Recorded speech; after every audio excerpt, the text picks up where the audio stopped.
My dear brothers and sisters, dear friends, Mes chers frères et sœurs, mes chers amis, nous vous souhaitons la bienvenue à cette réunion spirituelle mondiale pour les jeunes adultes, diffusée depuis le centre de conférence de Salt Lake City. Et le centre est rempli. Je suis Dieter Uchtdorf du Collège des 12 Apôtres. Je vous remercie tous de nous avoir rejoints pour cette formidable réunion spirituelle avec le président Nelson et Sœur Wendy Nelson, qui seront tous deux nos orateurs. Leur énergie et leur engagement indéfectible envers le Seigneur nous inspirent toujours. Nous sommes impatients d'entendre leur message. Nous notons également la présence de membres du bureau de l'éducation de l'Église, du comité exécutif de la prêtrise et de la famille et de la présidence de l'interrégion d'Utah qui sont assis avec nous sur l'estrade. Le cantique d'ouverture sera chanté par l'Assemblée. Nous chanterons tous, donc, le cantique numéro 4, Tout au sommet des monts. La musique sera dirigée par Elena Aburto et Brian Mathias nous accompagnera à l'orgue. Après le cantique, Joseph McKellar fera la prière d'ouverture.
Dear Heavenly Father, Cher Père Céleste, nous te remercions pour cette journée merveilleuse, cette occasion que nous avons d'être assemblés ici au centre de conférence et à travers le monde pour écouter ton prophète.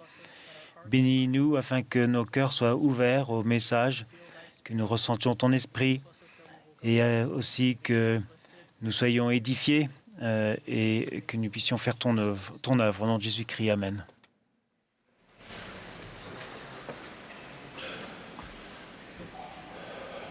Nous allons maintenant écouter un chœur de jeunes adultes de la vallée de l'Utah qui interprétera « Israël, ton Dieu t'appelle ». Le chœur sera dirigé par Matthew Johnson, ensuite avec aussi Brian Mathias et Andrew Answorth à l'orgue. Ensuite, nous aurons le plaisir d'entendre Wendy Nelson. Russell Nelson, le président de l'Église de Jésus-Christ des Saints des Derniers Jours, sera notre dernier orateur. Après le discours du président Nelson, le chœur chantera « Mettons de l'ardeur ». Puis, ils seront dirigés par Ryan Eggert, Sir Mackenzie Taylor. Ensuite, nous fera la prière de clôture.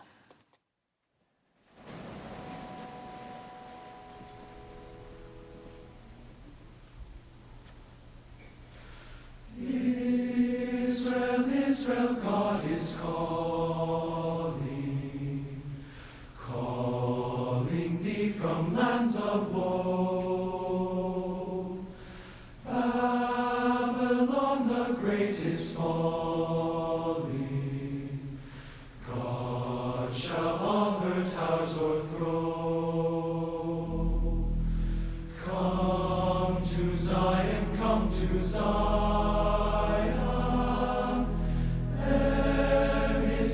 Of anger flow. Come to Zion, come to Zion. Ere his floods of anger flow.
Our dear brothers and sisters, Mes chers frères et sœurs, nous vous aimons tellement, comme nous aimerions pouvoir emmener chacun de vous chez nous.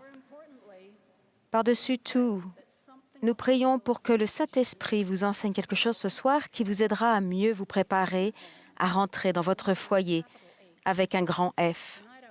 Ce soir, j'aimerais vous parler d'une question qui peut changer votre vie.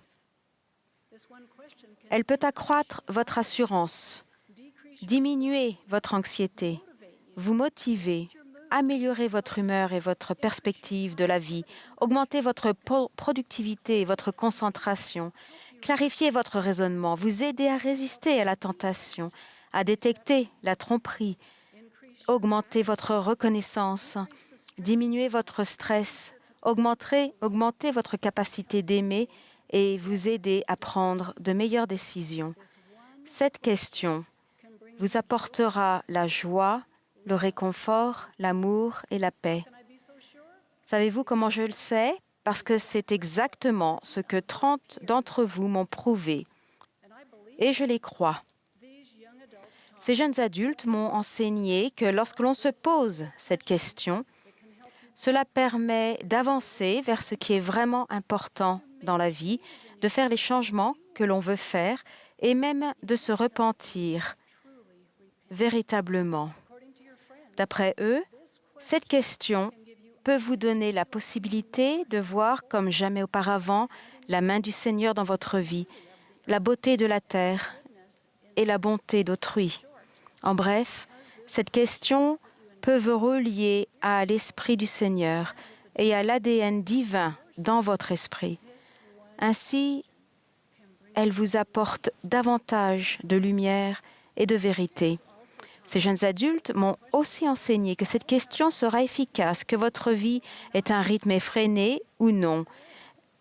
Elle sera aussi très utile que vous vous sentiez actuellement heureux, triste, isolé, submergé, déprimé, motivé, angoissé, enthousiaste, seul, oublié, dépassé, négligé, rempli de joie. Cela n'a pas d'importance. Cette question peut vous servir. Souhaitez-vous la connaître? Parfait. Alors, mais d'abord un peu de contexte. Jésus-Christ, notre Sauveur, notre Rédempteur et le dirigeant de cette Église, son Église, a clairement dit qu'il voulait que vous et moi devenions de plus en plus saints. Il l'a même commandé, disant « Vous devez pratiquer la sainteté devant moi ». Et il ne s'arrête pas là. Il ajoute le mot « continuellement ». Cela semble-t-il trop difficile et tout simplement impossible de pratiquer continuellement la sainteté? Je comprends parfaitement que vous vous disiez, Sœur Nelson, je ne m'en sens pas capable. Je vais vous dire pourquoi je sais que vous en êtes capable. Avant de me marier, j'étais psychologue, thérapeute conjugale et familiale et professeur à BYU. Pendant ces 30 années de pratique professionnelle, j'ai découvert le pouvoir des questions. Certaines nous poussent à voir les choses sous un jour nouveau, ouvrant notre cœur et notre esprit à toutes sortes de possibilités que nous n'aurions jamais envisagées. Il y a 2 mois, alors que je réfléchissais au pouvoir des questions, j'ai invité 30 de nos amis jeunes adultes de votre âge, mariés et célibataires, à se poser cette question pendant 3 jours. Je leur ai demandé de faire ce qui suit. Pendant 3 jours, au cours d'une seule situation par jour, demandez-vous, que ferait un jeune adulte sain? Fin de citation, c'est tout. Voilà la question. Alors, que ferait un jeune adulte sain? Par exemple, comment une jeune adulte sainte commencerait-elle sa journée? Que comprendrait sa liste de choses à faire? Comment parlerait-elle à un ami ou ferait-elle la lecture à un enfant? Comment ferait-elle les courses, la lessive? Comment jouerait-elle? Prierait-elle? Qu'est-ce qu'un jeune adulte saint écouterait ou dirait? Qu'écrirait-il? Que lirait-il ou que regarderait-il? Comment s'habillerait-il? Que ferait une jeune adulte sainte faussement accusée, trahie ou mal comprise? Que ferait un jeune adulte saint dans une situation vraiment difficile où ses valeurs ou sa moralité sont mises à l'épreuve? Comment une jeune adulte sainte se préparerait-elle à prendre la Sainte Seine chaque dimanche? Comment un jeune adulte saint, seul, saint, utiliserait son temps pour se préparer au mariage au lieu de l'attendre? Comment les jeunes adultes mariés saints renforceraient-ils leur mariage? Et que s'était-il passé? Dans plusieurs États des États-Unis et dans 2 villes du Canada, 30 jeunes adultes se sont exécutés en se demandant que ferait un jeune adulte saint. Une vague d'activités quotidiennes a déferlé, chacune accomplie désormais à la manière d'un jeune adulte saint. Au bout de quelques jours seulement, les rapports ont afflué. Je vais vous dire ce qu'il s'est passé. On a croqué des carottes au déjeuner avec plus de reconnaissance. On a échangé la musique et les podcasts habituels contre de la musique inspirante, des discours de conférences générales et des podcasts de Viens et suis-moi. On a désinstallé les applications de réseaux sociaux qui prenaient beaucoup de temps. On a cessé de regarder des émissions au langage grossier. On a retrouvé les priorités dans des longues listes de choses à faire. On a commencé par prier avant d'essayer de faire des devoirs difficiles, invitant ainsi le Saint-Esprit à devenir notre professeur particulier. On a savouré les Écritures à divers moments, y compris juste avant le début d'un examen, ce qui a donné des résultats miraculeux. On a repris les habitudes spirituelles perdues depuis le retour de mission. On a rendu notre témoignage à des camarades de classe. On a remplacé la jalousie envers des amis qui sortaient ensemble et se mariaient par de l'amour et de la joie envers eux. On a profité des trajets en voiture pour avoir des moments de méditation silencieuse.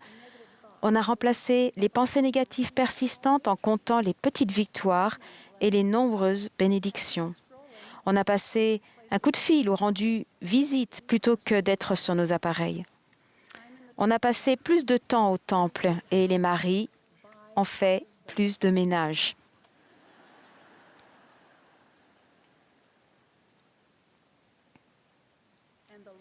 Et on a ressenti l'amour de notre Père céleste et de Jésus-Christ en abondance. Que s'est-il passé d'autre? Un jeune adulte a découvert, ouvrez la citation, le pouvoir de son libre arbitre. Fin de citation. Elle poursuit. Quand j'ai choisi de regarder la conférence générale comme le ferait un jeune adulte saint, je ne l'ai pas fait pour plaire à qui que ce soit, ni pour contrôler la façon dont les gens me voient, mais parce que je sais que cette Église est vraie, l'Évangile est vrai. Le Seigneur a inspiré et guidé ses orateurs et ses oratrices et je voulais apprendre. Fin de citation. Une jeune adulte, toujours préoccupée à faire plaisir à tout le monde, a rapporté que son stress au travail a diminué. Elle a écrit « Cette question a complètement changé ma façon de voir les choses. J'ai acquis une assurance renouvelée parce que je me suis souvenu du sens des choses les plus importantes. J'ai appris que plus on devient saint, moins on se soucie de faire ce que tout le monde veut et plus on se soucie de faire ce que Dieu veut. » Fin de citation. Mes chers frères et sœurs, à l'heure actuelle, le temple de Salt Lake City est un prodige architectural, mais ce n'est pas un temple du Seigneur en service. Alors qu'on effectue des travaux de stabilisation essentiels et d'importantes rénovations dans cette structure extraordinaire, le temple de Salt Lake City a été déclassé. Quand un temple est déclassé, on lui retire tout ce qui est sacré en rapport avec les ordonnances et les instructions. Il peut malheureusement en être de même pour les personnes.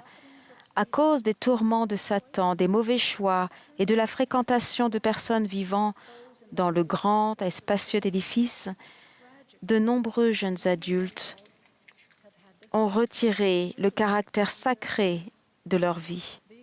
Ils sont devenus, pour ainsi dire, des temples de Dieu déclassés.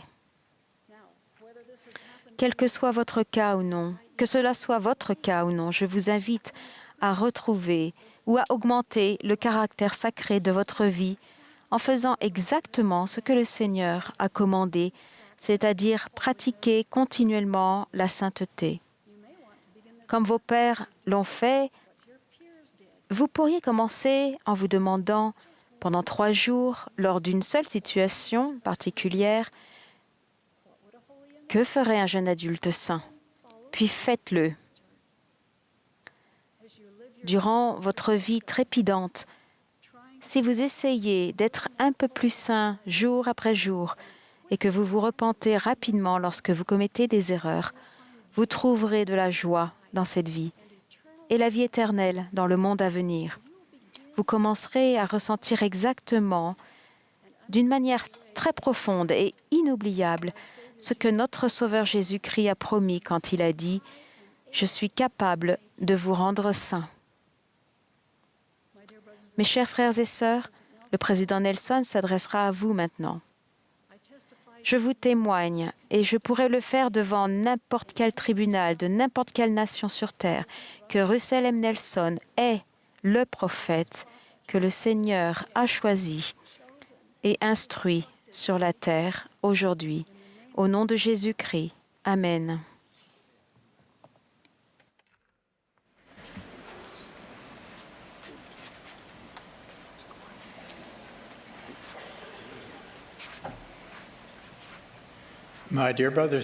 Mes chers frères et sœurs, Sœur Nelson et moi attendions ce soir avec impatience depuis des mois.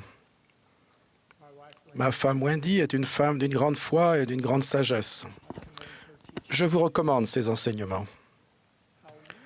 Comme c'est merveilleux d'être réunis avec vous à l'occasion de l'anniversaire du rétablissement de la prêtrise d'Aaron. Comme vous le savez, le 15 mai 1829, Joseph Smith, le prophète, et Oliver Cowdery se sont agenouillés dans un endroit isolé dans les bois, près de chez Joseph et Emma, à Harmony, en Pennsylvanie. Sœur Nelson et moi sommes allés dans ce bosquet d'érables à sucre. Ce bosquet est devenu sacré quand Jean-Baptiste y a conféré la prêtrise d'Aaron à Joseph Smith et à Oliver Cowdery. Plus tard, dans le même cadre géographique, Pierre, Jacques et Jean ont rétabli la prêtrise de Melchizedek. En septembre 2015, j'ai consacré ce site du rétablissement de la prêtrise. De toutes les tâches qui m'avaient été attribuées jusque-là, c'était la plus importante pour moi. Ce site commémore le rétablissement de l'autorité et des clés de la prêtrise à l'homme sur la terre. Ces clés et d'autres étaient nécessaires pour diriger l'Église rétablie de Jésus-Christ et nous permettre d'accomplir et de recevoir les ordonnances essentielles, notamment le scellement des familles pour l'éternité. Ce jour de consécration a été un moment particulier de ma vie. À présent, vous êtes à un moment particulier de votre vie. Il n'y en aura jamais d'autres tout à fait semblables. Vous établissez des priorités et définissez des modèles qui affecteront considérablement non seulement votre vie dans la condition mortelle, mais aussi votre vie éternelle. Parlons de la vie. C'est un domaine dans lequel j'ai acquis un peu d'expérience.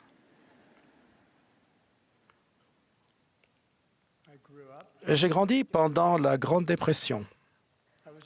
J'étais adolescent pendant la Seconde Guerre mondiale. J'ai été confronté plusieurs fois à la mort.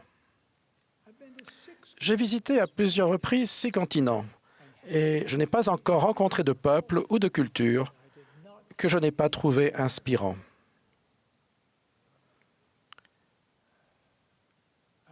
J'ai aussi été endeuillé. J'ai vu 2 filles précieuses être lentement, douloureusement et mortellement consumé par le cancer. La mort m'a enlevé une femme magnifique, Denzel, la mère de nos 10 enfants. Sachant qu'il n'est pas bon que l'homme soit seul, j'ai décidé de me remarier. J'ai épousé une autre femme remarquable, ma chère Wendy. J'ai vu des amis et des membres de ma famille faire des choix héroïques et mener une vie exemplaire. Et j'ai vu d'autres personnes prendre des décisions désastreuses qui les ont fait dérailler de leur potentiel. En bref, j'ai vécu longtemps. Et à ce stade, j'ai cessé d'acheter des bananes vertes.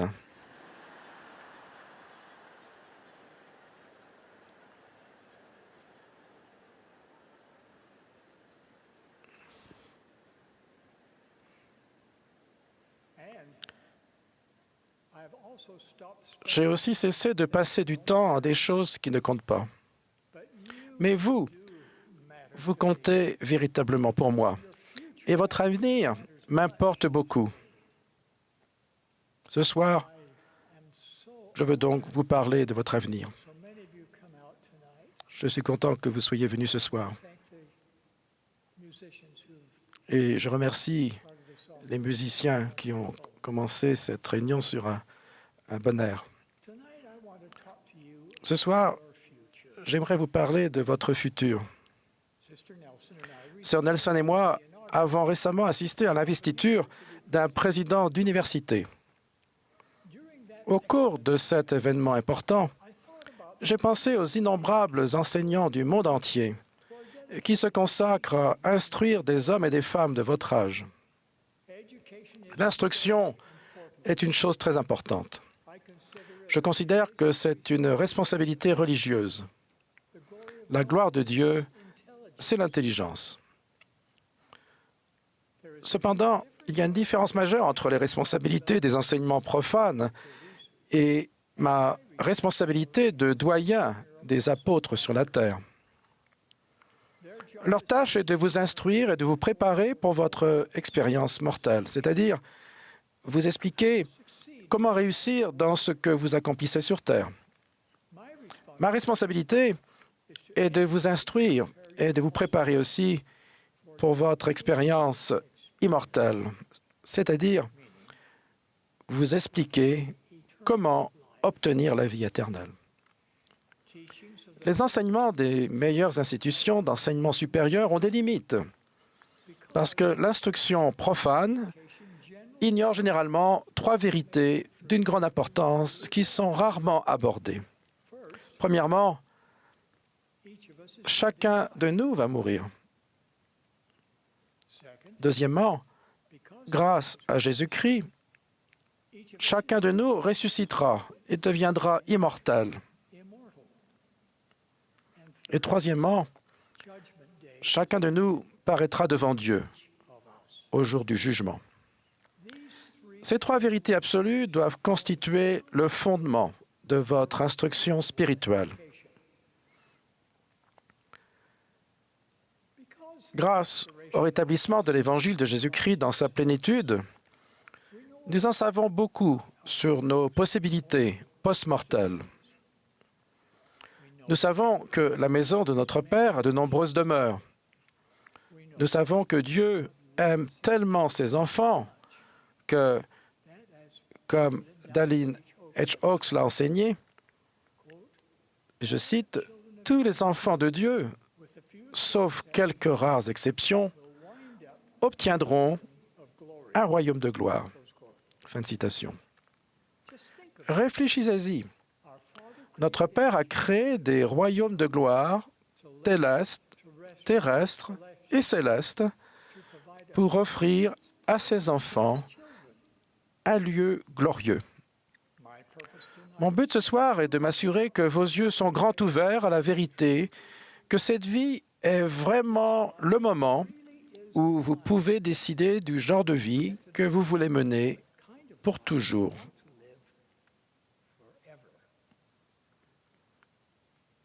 C'est maintenant qu'il faut vous préparer à rencontrer Dieu. Comparé à l'éternité, la vie dans la condition mortelle dure à peine une nanoseconde. Mais mes chers frères et sœurs, comme cette nanoseconde est cruciale, pendant cette vie, nous pouvons choisir les lois auxquelles nous voulons obéir, celles du royaume céleste ou du terrestre ou du téleste. Et par conséquent, dans quel royaume de gloire nous vivrons à jamais. Tous les choix justes que vous faites ici produiront d'énormes résultats maintenant. Mais les choix justes que vous faites dans la condition mortelle produiront des bénéfices inimaginables éternellement. Si vous choisissez de contracter des alliances avec Dieu et être fidèle à ces alliances, vous avez la promesse de recevoir plus de gloire sur votre tête pour toujours et à jamais. Ces vérités devraient éveiller en vous la peur ultime de passer à côté, ou en langage moderne, le FOMO, Fear of Missing Out. Vous avez le potentiel d'atteindre le royaume céleste. Le FOMO suprême serait de passer à côté du royaume céleste et de vous accommoder d'un royaume inférieur. Parce que, ici-bas, vous avez choisi de vous contenter de vivre les lois d'un royaume inférieur. Bien évidemment, l'adversaire ne veut pas que vous pensiez à demain, et encore moins à la vie éternelle. Mais s'il vous plaît, ne soyez pas mal informés ou naïfs concernant les possibilités et les difficultés de la condition mortelle. Dans cet esprit, vous devez comprendre 3 vérités fondamentales qui vous aideront à préparer votre parcours futur. Premièrement, connaissez la vérité sur votre identité. Deuxièmement, connaissez la vérité concernant ce que votre Père céleste et son Fils vous ont offert. Et troisièmement, connaissez la vérité sur votre conversion. Je vais parler de chacun de ces 3 points. Premièrement, connaissez la vérité sur votre identité. Je crois que si le Seigneur vous parlait directement ce soir, la première chose qu'il s'assurerait que vous compreniez est votre véritable identité. Mes chers amis, vous êtes littéralement des enfants d'esprit de Dieu. Vous chantez cette vérité depuis que vous avez appris les paroles de « Je suis enfant de Dieu ». Mais cette vérité éternelle est-elle gravée dans votre cœur? Cette vérité vous a-t-elle secouru face à la tentation? Je crains que vous n'ayez entendu cette vérité si souvent qu'elle ressemble davantage à un slogan qu'à une vérité divine. Pourtant, la façon dont vous pensez à la personne que vous êtes réellement influence presque toutes les décisions que vous prendrez jamais. En 2006, quand j'ai épousé Wendy, j'ai eu plusieurs surprises, souvent très agréables, cela dit. L'une de ces surprises était le nombre de vêtements qu'elle possédait et qui comportaient un logo, celui des universités où elle avait obtenu un diplôme, des endroits où elle avait voyagé, etc. Chaque fois qu'elle portait l'un de ces vêtements, je la taquinais en disant « Pourquoi fais-tu de la publicité aujourd'hui ?»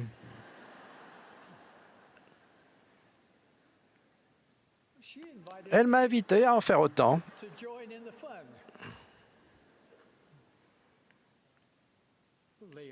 Les étiquettes peuvent être amusantes et indiquer votre soutien pour un certain nombre de choses positives. De nombreuses étiquettes changeront pour vous avec le temps. Toutes les étiquettes ne se valent pas.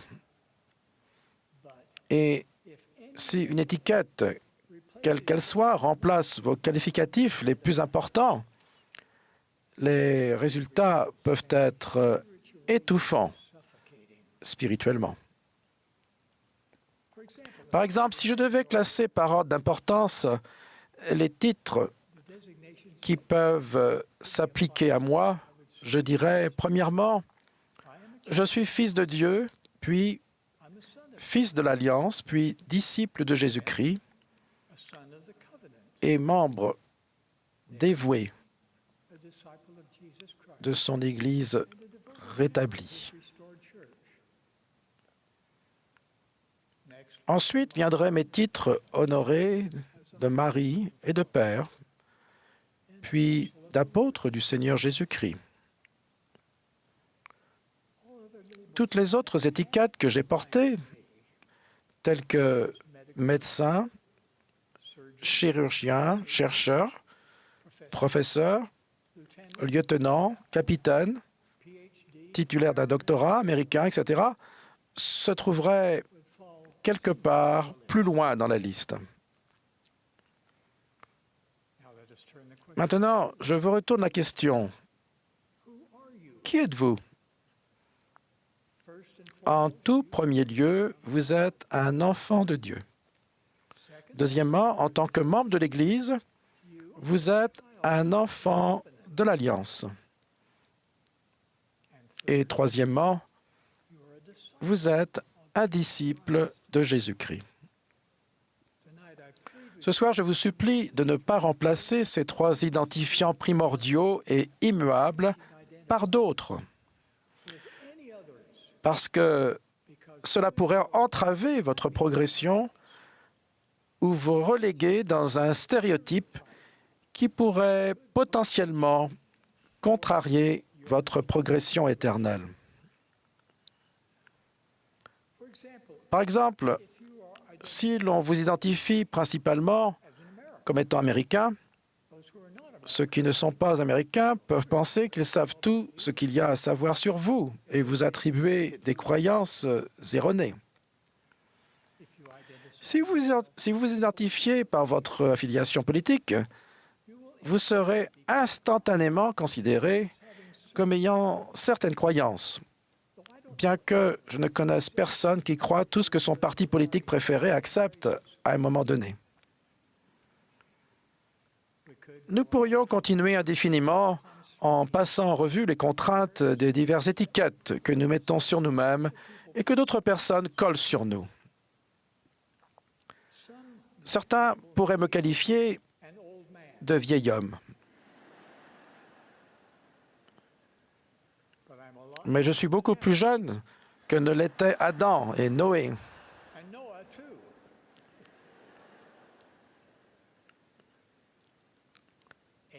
L'agisme, le racisme, le nationalisme, le sexisme et une foule d'autres ismes sont universellement limitants. Comme c'est tragique quand quelqu'un croit à l'étiquette qu'une autre personne lui a attribuée. Imaginez la peine d'un enfant à qui l'on dit « tu es stupide ». Les identifiants et les étiquettes sont puissants.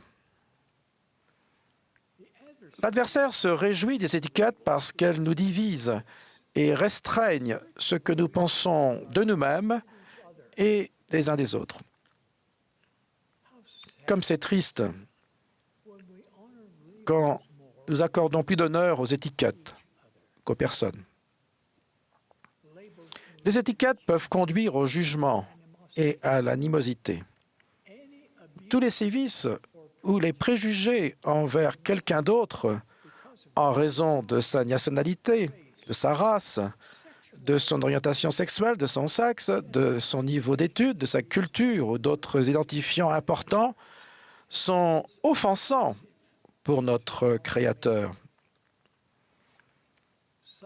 Ces mauvais traitements nous font vivre en deçà de notre stature de fils ou de fille de son alliance.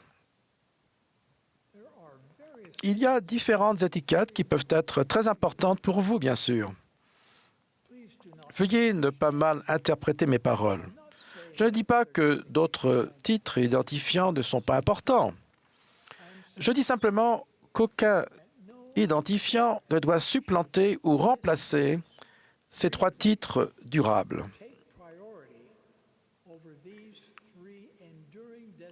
En d'autres termes, enfant de Dieu, enfant de l'Alliance et disciple de Jésus-Christ. Tout identifiant qui n'est pas compatible avec ces 3 titres essentiels finira par vous faire faux bond. D'autres étiquettes nous décevront avec le temps parce qu'elles n'ont pas le pouvoir de vous conduire vers la vie éternelle dans le royaume céleste de Dieu. Les identifiants du monde ne vous donneront jamais la vision de ce que vous pouvez finalement devenir. Ils n'affirmeront jamais votre ADN divin ni votre potentiel divin illimité. Étant donné qu'il y a un grand plan du salut conçu par notre Père céleste, n'est-il pas logique que vous ayez aussi une destinée divine? Ne vous y trompez pas. Votre potentiel est divin. Si vous cherchez diligemment, Dieu vous donnera des aperçus de ce que vous pouvez devenir. Alors, qui êtes-vous? En tout premier lieu, vous êtes un enfant de Dieu, un enfant de l'Alliance et un disciple de Jésus-Christ. Si vous vous attachez à ces vérités, notre Père céleste vous aidera à atteindre votre but ultime de vivre éternellement en sa sainte présence. Deuxièmement, connaissez la vérité concernant ce que Dieu le Père et son Fils Jésus-Christ vous ont offert. En bref, ils vous ont tout offert. Le plan de notre Père céleste pour ses enfants nous permet de vivre là où il vit et comme il vit, et finalement de devenir de plus en plus semblable à lui. Son plan nous permet littéralement de recevoir les plus grandes bénédictions de toute l'éternité, notamment la possibilité de devenir co-héritier du Christ. Dieu connaît tout et voit tout. Dans toute l'éternité, personne ne vous connaîtra davantage ni ne se souciera plus de vous que lui. Personne ne sera jamais plus proche de vous que lui. Vous pouvez lui déverser votre cœur et lui faire confiance pour envoyer le Saint-Esprit et des anges reprendre soin de vous. Il a montré son amour suprême quand il a envoyé son Fils unique mourir pour vous afin d'être votre Sauveur et votre Rédempteur. Par son expiation, le Seigneur Jésus-Christ a vaincu le monde. Par conséquent, il est puissant à vous purifier de toute injustice. Il vous délivrera de vos situations les plus atroces à sa manière et en son temps. Si vous allez à lui avec foi, il vous guidera, vous préservera et vous protégera. Il guérira votre cœur brisé et vous consolera dans votre détresse. Il vous donnera accès à son pouvoir et il rendra possible l'impossible dans votre vie. Jésus-Christ est la seule source durable d'espérance, de paix et de joie pour vous. Satan ne pourra jamais reproduire aucune de ces choses. et Satan ne vous aidera jamais. D'un autre côté, l'œuvre de Dieu et sa gloire sont de réaliser l'immortalité et la vie éternelle de l'homme. Dieu fera tout ce qu'il peut en dehors de ce qui va à l'encontre de votre libre arbitre pour vous aider à ne pas manquer les plus grandes bénédictions de toute l'éternité. Dieu éprouve un amour particulier pour chaque personne qui fait alliance avec lui dans les eaux du baptême. Et cet amour divin s'approfondit lorsque d'autres alliances sont contractées et respectées fidèlement. Puis, à la fin de la vie dans la condition mortelle, la réunion de chaque enfant de l'Alliance avec notre Père céleste est précieuse. Il se soucie aussi profondément que tous ces enfants aient l'occasion d'entendre la bonne nouvelle de l'Évangile rétabli. Votre Père céleste a envoyé ses enfants sur terre pendant plus de 6 millénaires. La plupart de ces personnes n'ont pas encore reçu les ordonnances qui leur permettraient d'avoir la vie éternelle. C'est pour cela que les temples sont si importants. Et c'est pour cela que le rassemblement d'Israël des deux côtés du voile est la cause la plus importante sur la terre aujourd'hui. Vous, mes chers collègues, dans cette œuvre sainte, jouez un rôle essentiel dans ce rétablissement, dans ce rassemblement. Et je vous en remercie. Cela m'amène à mon troisième et dernier point. Connaissez la vérité sur votre conversion. La vérité est que vous devez prendre en main votre conversion. Personne d'autre ne peut le faire pour vous. Je vais vous demander de réfléchir à quelques questions. Voulez-vous ressentir la paix à propos des préoccupations qui vous tourmentent actuellement?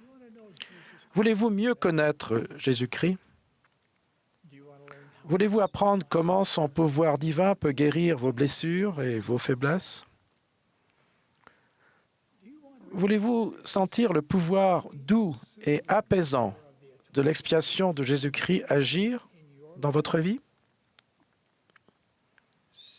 La recherche des réponses à ces questions demandera des efforts, beaucoup d'efforts. Je vous supplie de prendre la responsabilité de votre témoignage. Travaillez-y, assumez-le, prenez-en soin. Nourrissez-le afin qu'il grandisse. Alimentez-le de vérité. Ne le polluez pas avec des fausses philosophies d'hommes et de femmes incrédules pour vous demander ensuite pourquoi il faiblit. Adonnez-vous à la prière quotidienne, sincère et humble. Nourrissez-vous des paroles des prophètes anciens et modernes. Demandez au Seigneur de vous enseigner comment mieux l'écouter. Passez plus de temps au temple et à accomplir l'œuvre de l'histoire familiale. En faisant de votre témoignage votre priorité absolue, soyez attentifs aux miracles qui se produisent dans votre vie. Si vous avez des questions, et j'espère que c'est le cas, cherchez des réponses avec le désir fervent de croire. Apprenez tout ce que vous pouvez sur l'Évangile et veillez à vous tourner vers des sources remplies de vérité pour être guidés. Nous vivons dans la dispensation où rien ne sera retenu. Ainsi, en temps utile, le Seigneur répondra à toutes nos questions.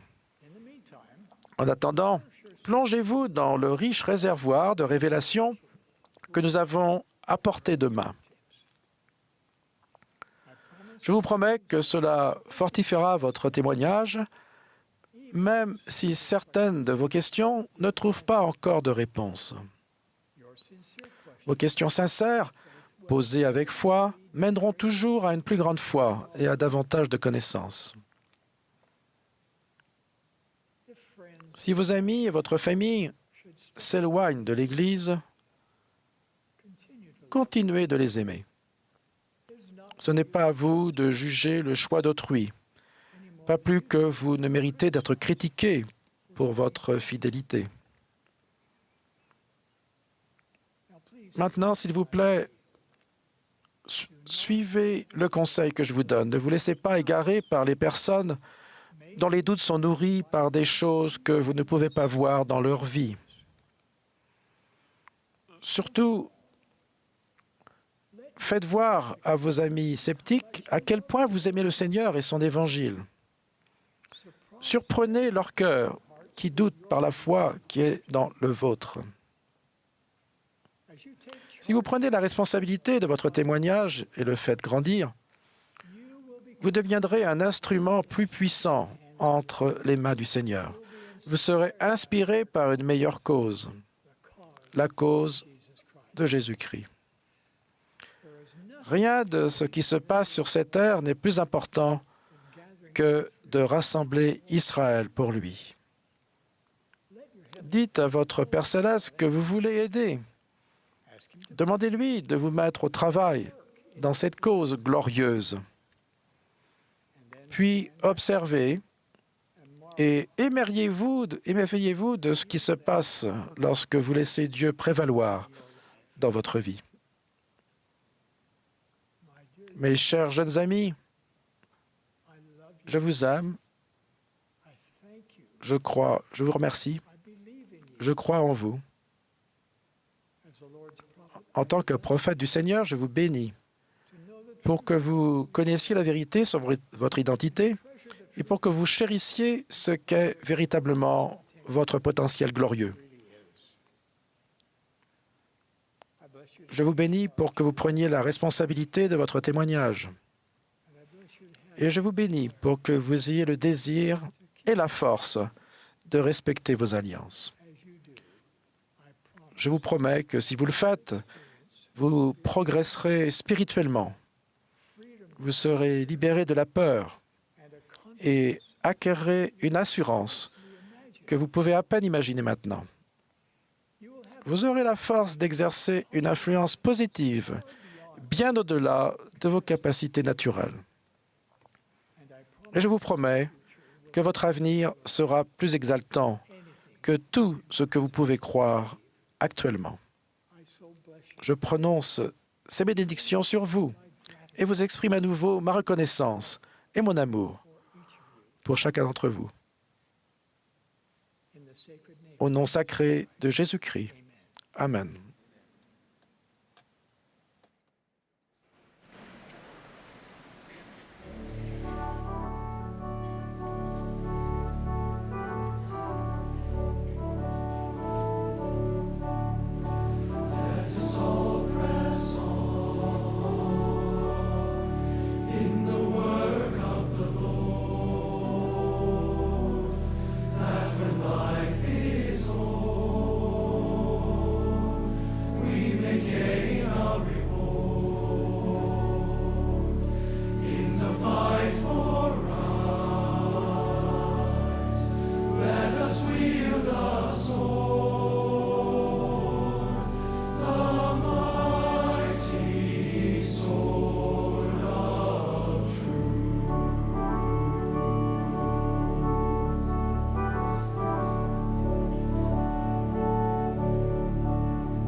Notre cher Père céleste,